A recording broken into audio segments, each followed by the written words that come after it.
വിഷുവിൻ്റെ ആഘോഷങ്ങളങ്ങ് തീർന്നു വരുന്നതേയുള്ളൂ. എനിക്കിവിടെ വീട്ടിലിരുന്ന് ഇരിക്കുമ്പോൾ പുറത്തൊക്കെ ധാരാളം പടക്കങ്ങൾ പൊട്ടിക്കുന്നതിൻ്റെയൊക്കെ ഒച്ച കേൾക്കാം. പല സ്ഥലങ്ങളിൽ നിന്നും ഒറ്റയ്ക്കും പെട്ടയ്ക്കുമായിട്ട് ഇങ്ങനെ സൗണ്ട് കേൾക്കാം. പടക്കം പൊട്ടുന്നതൊക്കെ ഒച്ച കേൾക്കാറുണ്ട്. പിന്നെ ഒന്ന് പുറത്തിറങ്ങിയിട്ട് നോക്കിയാൽ അവിടെ ഇവിടെയൊക്കെ വലിയ എന്താ പറയുക, ഈ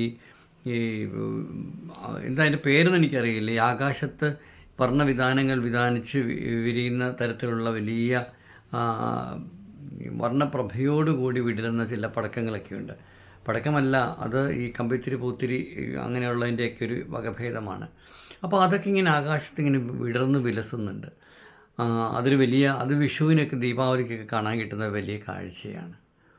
അത് കൂടാതെ തന്നെ നമുക്കറിയാം, ഇന്ന് വിഷുവിൻ്റെ ദിവസം കണിക്കൊന്ന പൂക്കൾ വഴിയോരത്ത് നിറയെ പൂത്ത് നിന്ന് കണിക്കൊന്ന മരങ്ങളൊക്കെ ഇന്നത്തെ ദിവസമാകുമ്പോഴേക്കും അതൊക്കെ പൂർണ്ണമായിട്ടും നഗ്നമാവും. കാരണം ഇത്രയും ദിവസം ആ കണിക്കൊന്ന പൂക്കളെ ആരും നോക്കാറുണ്ടായിരുന്നില്ല. വഴി കൂടെ പോകുമ്പോഴൊക്കെ നല്ല ഭംഗിയുണ്ട്, നോക്കും. നല്ല ഇങ്ങനെ കുലകുലയായി പൂത്ത് കിടക്കുന്ന ആ കണിക്കൊന്ന പൂക്കൾക്കൊരു പ്രത്യേകതയുണ്ട്.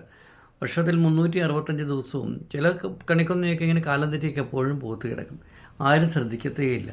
അതിങ്ങനെ ആർക്ക് വേണ്ടിയോ വിടർന്ന് ഇങ്ങനെ പൂത്ത് ഇങ്ങനെ മനോഹരമായിട്ട് പിന്നെ അത് പയ്യെ മഴയത്തോ വെയിലത്തോ മഞ്ഞിലോ ഒക്കെ ഇങ്ങനെ ചീഞ്ഞ് ഉണങ്ങി കരിഞ്ഞൊക്കെ പോകും. ആരും പറിക്കാറോ ആരും ശ്രദ്ധിക്കാറോ ഒന്നുമില്ല. പക്ഷേ കണിക്കുന്ന പൂക്കൾക്ക് ഒരു ദിവസം അവരുടെ പറുദീസയാണ്. ഒരു ദിവസം അവരുടെ ദിവസമാണ്. അതാണ് ഈ വിഷു ദിവസം. അപ്പോൾ ഒരു പൂവിന് പോലും ചിലപ്പോൾ നമുക്ക് ജീവിതത്തിൽ ഒരു വലിയ ഒരു ദിവസമുണ്ട്. ആരാലും ശ്രദ്ധിക്കപ്പെടുന്ന, എല്ലാവരും പിന്നെ വളരെ ഭക്തിയോടുകൂടി ബഹുമാനത്തോടുകൂടി സ്നേഹാദരവുകളോട് കൂടിയിട്ട് കൊണ്ടുപോകുന്നതാണ് ഈ പൂക്കളെ പോലും. അത്ര പോലും വിലയില്ലാത്ത, അത്ര പോലും തിരിഞ്ഞു നോക്കാത്ത ചില മനുഷ്യ ജീവിതങ്ങളുണ്ട്. അത് നമ്മൾ പറയുമ്പോഴത്തേനും എസ്പെഷ്യലി ഈ വിഷുദിനത്തിനോ അല്ലെങ്കിൽ ആഘോഷങ്ങൾ, ഈസ്റ്റർ അല്ലെങ്കിൽ ഓണമൊക്കെ വരുമ്പോഴാണ് നമുക്ക് ആ തിരിച്ചറിവുണ്ടാകുന്നത്. ഞാൻ നിങ്ങളെ എറണാകുളത്തുള്ള വടുതലയിലെ ഒരു വീട്ടിലേക്ക് കൂട്ടിക്കൊണ്ട് പോവുകയാണ്. അവിടെ കനകമ്മ എന്ന് പറഞ്ഞൊരു അമ്മ തകൃതിയായിട്ട് വിഭവങ്ങളൊക്കെ ഉണ്ടാക്കിയാണ്. അമ്മ രാവിലെ വെളുപ്പിനെ എഴുന്നേറ്റ് കണിയൊരുക്കിയതിന് ശേഷം മക്കളൊക്കെ കിടന്നുറങ്ങുന്നതേ ഉള്ളൂ. അവർക്ക് രാവിലെ ബ്രേക്ക്ഫാസ്റ്റ് ഉണ്ടാക്കണം. പലതരത്തിലുള്ള ഭക്ഷണ പദാർത്ഥങ്ങൾ അമ്മ ഉണ്ടാക്കുകയാണ്. കാരണം 2 മക്കളാണ് അമ്മയ്ക്കുള്ളത്, 2 ആൺമക്കളാണ്. അവർക്ക് 2 പേര് നമുക്ക് കൊടുക്കാം. ജയനെന്നോ സജീവൻ എന്നൊക്കെ പറഞ്ഞ് നമുക്ക് 2 പേര് അവരെ വിളിക്കാം. അവർ 2 പേരുടെയും പേര് ശരിയായിട്ട് പറഞ്ഞാൽ അതല്ല, എങ്കിലും നമുക്ക് അങ്ങനത്തെ പേര് കൊടുക്കാം. അങ്ങനെ ഈ 2 മക്കൾക്ക് അവർ അമേരിക്കയിലാണ്, 2 പേരും അമേരിക്കയിലാണ്. അമേരിക്കയിൽ നിന്ന് അവർ വന്നിട്ടുണ്ട്. വിഷു ഒക്കെ പ്രമാണിച്ച് വന്നതല്ല. അവർ വന്നപ്പോൾ ആക്സിഡൻ്റലി വിഷു ആയിപ്പോയി. അമ്മയ്ക്ക് എന്ത് ചെയ്യണമെന്നറിയില്ല. അത്രമാത്രം അമ്മയ്ക്ക് ആഹ്ലാദമാണ്. മക്കളുടെ ഭാര്യമാരും പേരക്കുട്ടികളും എല്ലാം ഉണ്ട്. അമ്മ തകൃതിയായിട്ട് ഒരു നിമിഷം പോലും ഇരിക്കാതെ അമ്മ ഓരോ കാര്യങ്ങളിങ്ങനെ ഉണ്ടാക്കുകയാണ്. അമ്മ ഇങ്ങനെ ഇടിയപ്പം ഉണ്ടാക്കുന്നു, തേങ്ങാപ്പാൽ പിഴിഞ്ഞ് അതിൻ്റെ ചാറെടുത്ത് വെക്കുന്നു, മുട്ടക്കറി ഉണ്ടാക്കുന്നു, പിന്നെ ഞണ്ട് കറി വയ്ക്കുന്നു, ബീഫ് കറി വെക്കുന്നു, കോഴി വറക്കുന്നു, അങ്ങനെ മീൻ കറി വെക്കുന്നു. ധാരാളം ഐറ്റംസ് അമ്മ ഇങ്ങനെ ഉണ്ടാക്കി ഇങ്ങനെ ഇങ്ങനെ നിരത്തി വെക്കുകയാണ് അമ്മ. കാരണം മക്കൾ അമേരിക്കയിൽ നിന്ന് വന്നതല്ലേ, 2 വർഷം കൂടി വന്നതാണ്. അപ്പോൾ അവർക്ക് ഇഷ്ടമുള്ള വിഭവങ്ങൾ ഏതാണോ അവർക്കങ്ങ് ചോദിക്കേണ്ട കാര്യം. അമ്മ മനസ്സറിഞ്ഞിട്ട് അമ്മ ഇങ്ങനെ ചെയ്തുകൊണ്ടേയിരിക്കുകയാണ്. അമ്മയ്ക്ക് സമയം പോകുന്നതെന്ന് അറിയുന്നില്ല. അമ്മയ്ക്ക് എത്ര ചെയ്തിട്ടും അമ്മയ്ക്ക് മതിയാകുന്നില്ല. കാരണം അമ്മയാണല്ലോ. സ്വന്തം മക്കളെ 2 വർഷം കൂടി വിദേശത്തു നിന്ന് തിരിച്ചു വന്നിരിക്കുകയാണ്.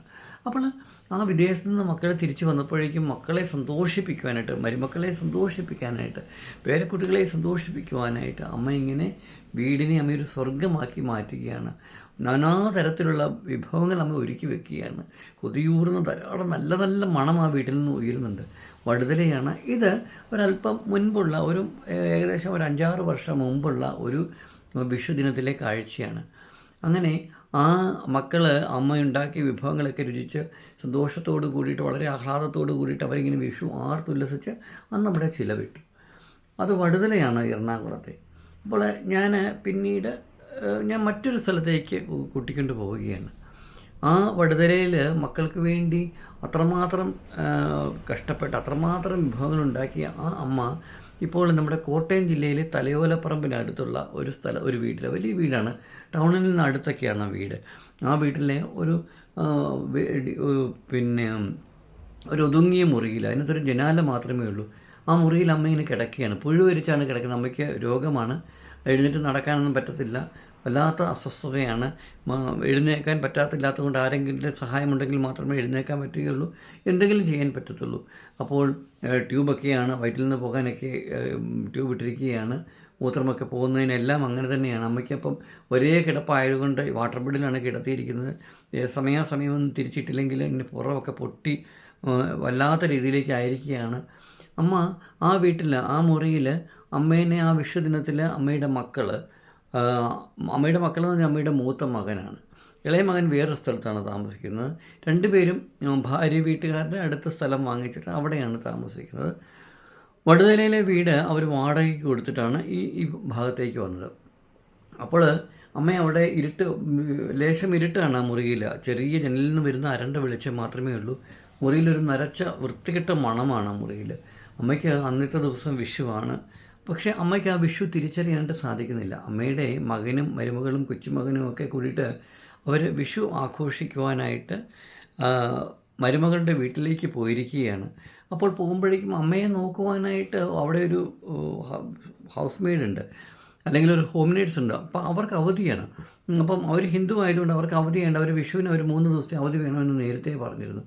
അപ്പോൾ ഈ അമ്മയുടെ മുറിയിലേക്ക് കയറുവാൻ, ആ വൃത്തികെട്ട് നാറുന്ന മുറിയിലേക്ക്, കാരണം അമ്മേനെ 3 ദിവസമൊക്കെ 2-3 ദിവസമൊക്കെ ആകുമ്പോൾ ഈ മലമൂത്രങ്ങളൊക്കെ നിറഞ്ഞു കഴിഞ്ഞാൽ ഭയങ്കര ബുദ്ധിമുട്ടാണ്. പിന്നെ തിരിച്ച് കിടത്തിയില്ലെന്നുണ്ടെങ്കിൽ ശരീരം ചീഞ്ഞു കഴിഞ്ഞാലുള്ള ഏറ്റവും ദുർഗന്ധം എന്താണ്? മനുഷ്യ ശരീരം ചീഞ്ഞു നാറുന്ന മണമാണ് ഏറ്റവും വലിയ മണം. അപ്പോൾ ചീഞ്ഞു നാറുകയൊന്നും വേണ്ട. അപ്പോൾ ജീവിച്ചിരിക്കുന്ന ഒരാളെ നമ്മൾ വാട്ടർ ബെഡിലേക്ക് എടുത്തുകൊണ്ടിരിക്കുന്നതിനും ഒരു വല്ലാത്ത മുശുക്ക് മണം, വല്ലാത്തൊരു കനച്ച മണം, വല്ലാത്തൊരവസ്ഥയാണത്. അമ്മയ്ക്കറിയാം അമ്മ മരണപ്പെട്ടില്ല, അമ്മ ജീവനോടെ കിടക്കുകയാണ്. അപ്പോൾ അവർ വരാത്തത് കൊണ്ട് അമ്മയെ പ്രോപ്പറായിട്ട് അമ്മയുടെ അത് മാറ്റുന്നില്ല, തുടച്ച് കൊടുക്കുന്നില്ല, ഡെറ്റോൾ ഒഴിച്ച് കറക്റ്റായിട്ട് തുടയ്ക്കുന്നില്ല, ഡ്രസ്സ് മാറുന്നില്ല, അങ്ങനെയൊക്കെ ഉണ്ട്. മരുമകൾക്കൊന്നും ചെയ്യാൻ പറ്റത്തില്ല. മകനാണെങ്കിൽ അത് പിന്നെ ഒട്ടും ചെയ്തില്ല. വലിയ വലിയ വർത്തമാനങ്ങൾ, വീൺവാക്കുകളൊക്കെ പറഞ്ഞ് വലിയ ക്ലാസ്സുകൾ കൊടുക്കാനൊക്കെ മിടുക്കനാണ് മകന്. മറ്റുള്ള കാര്യങ്ങളൊന്നും മകൻ ചെയ്യാനായിട്ട്, കാരണം അയാൾക്ക് പരിമിതികളുണ്ടെന്ന്. അതേ കാര്യം അവർ പുരുഷനാണ്. പിന്നെ വലിയ വർത്തമാനം പറയാനല്ലാതെ മറ്റുള്ള കാര്യങ്ങൾക്കൊന്നും അമ്മയുടെ അടുത്തിരിക്കുകയോ അമ്മയുടെ ഡ്രസ്സ് മാറിക്കൊടുക്കുകയോ അമ്മയെ തുടച്ച് വൃത്തിയാക്കുകയോ അമ്മയ്ക്ക് ആഹാരം വാരി കൊടുക്കുകയോ അമ്മയോട് സല്ലപിക്കുകയോ അമ്മയുടെ കണ്ണീരൊപ്പുകയോ അമ്മയോട് കഥകൾ പറയുകയോ പഴയ കാര്യങ്ങൾ ഓർമ്മിപ്പിക്കുകയോ അതിനൊന്നും അവർക്ക് സമയമില്ല. അമ്മയുടെ മുറിയിലേക്ക് പോലും കയറാനൊന്നും അവർക്ക് സമയമില്ല. അപ്പോൾ ഇവർ ഇന്ന് വിഷുവിൻ്റെ ഈ സമയത്ത് അവർ അമ്മയെ മുറിയിലിട്ട് പൂട്ടിയിട്ട് അവർ പോയിരിക്കുകയാണ്.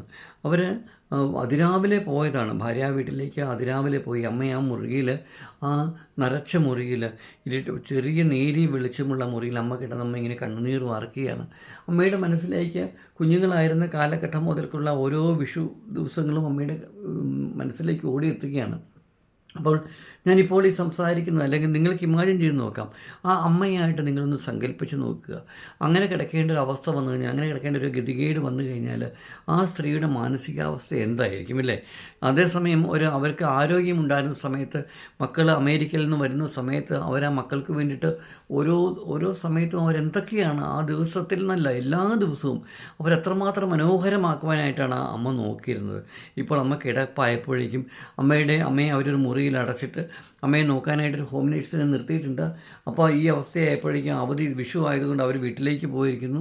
അതുകൊണ്ട് അമ്മയെ നോക്കാൻ ആരുമില്ല, അമ്മയെ തുടയ്ക്കാൻ ആരുമില്ല, അമ്മയുടെ തീട്ടവും മൂത്രവും കോരി കളയാനായിട്ട് അല്ലെങ്കിൽ അത് എടുത്ത് കളയാനായിട്ട് ആരുമില്ല. അങ്ങനെ ആ നാറിയ മുറിയിൽ, അങ്ങനെ തന്നെ എനിക്ക് പറയേണ്ടി വരും, ആ നാറിയ മുറിയിൽ, ആ വൃത്തിഹീനമായ അന്തരീക്ഷത്തിൽ, ആ വലിയ വീടിൻ്റെ ആ ഒരു പിന്നാമ്പുറത്തുള്ള ഇരുണ്ട മുറിയിൽ, വലിയ വീടിൻ്റെ പിന്നാമ്പുറത്തുള്ള ആ ഇടുങ്ങിയ മുറിയിൽ അവരിങ്ങനെ കിടന്ന് കണ്ണുനീർ വാർക്കുകയാണ്, സ്വപ്നങ്ങൾ കാണുകയാണ്. അവരുടെ മനസ്സിൽ ഒന്നേ ഉള്ളൂ, ദൈവമേ എൻ്റെ മക്കളോട് ക്ഷമിക്കണേ, എന്നെ എത്രയും വേഗം നീ ഇങ്ങനെ നരകിക്കാതെ ഇങ്ങനെ കിടന്ന് പുഴുത്തു ചാവുന്നതിൽക്കാൾ നല്ലത് എന്നെ മുകളിലേക്ക് വിളിക്കണമേ എന്നവർ കരഞ്ഞുകൊണ്ട് പ്രാർത്ഥിക്കുകയാണ്. അവർക്ക് കേൾക്കാം, ദൂരെ അപ്പുറത്തും ഇപ്പുറത്തുമൊക്കെ ആരവങ്ങൾ കേൾക്കുന്നുണ്ട്, ആഘോഷത്തിൻ്റെ ആരവങ്ങൾ. കുട്ടികൾ ആർത്തുല്ലസിക്കുന്നു. ചിലരൊക്കെ റോഡിൽ കൂടി നടന്നു പോകുമ്പോൾ അവിടെ ഹാപ്പി വിഷു പറയുന്നു, പടക്കം പൊട്ടിക്കുന്ന ഒച്ച കേൾക്കാം. അമ്മയെല്ലാം ഇങ്ങനെ മനസ്സിലിങ്ങനെ കാണുകയാണ്. അമ്മയ്ക്ക് 2 പൊന്നോമന മക്കളുണ്ട്, 2 പൊന്നോമന മരുമക്കളുണ്ട്. അതുകൂടാതെ അമ്മയ്ക്ക് 3 പൊന്നോമന പേരക്കുടാങ്ങളുമുണ്ട്. അവരെയൊക്കെ ഒന്ന് കാണുവാനായിട്ട് അമ്മയുടെ മനസ്സിങ്ങനെ വെമ്പുകയാണ്. പണ്ട് അവർ ദൂരെ ജോലിക്കായിട്ട് അമ്മ തന്നെ പറഞ്ഞിട്ടുണ്ട്, മക്കളുടെ ഭാവി സുരക്ഷിതമാകാനായിട്ട് അവർ പുറത്ത് പോകണം, പുറത്ത് പോയി ജോലി ചെയ്യണം, നമ്മുടെ കീഴിലിരുന്നാൽ പാടില്ല, നമ്മുടെ അടുത്ത് അവർ ചുറ്റിപ്പറ്റി ഇരുന്നാൽ പറ്റത്തില്ല. അവർ മുകളിലേക്ക് പോവുകയും വലിയ വലിയ സമ്പാദിക്കുകയും വലിയ വീട് വയ്ക്കുകയും വലിയ കാറ് വാങ്ങിക്കുകയും ഒക്കെ ചെയ്യണം.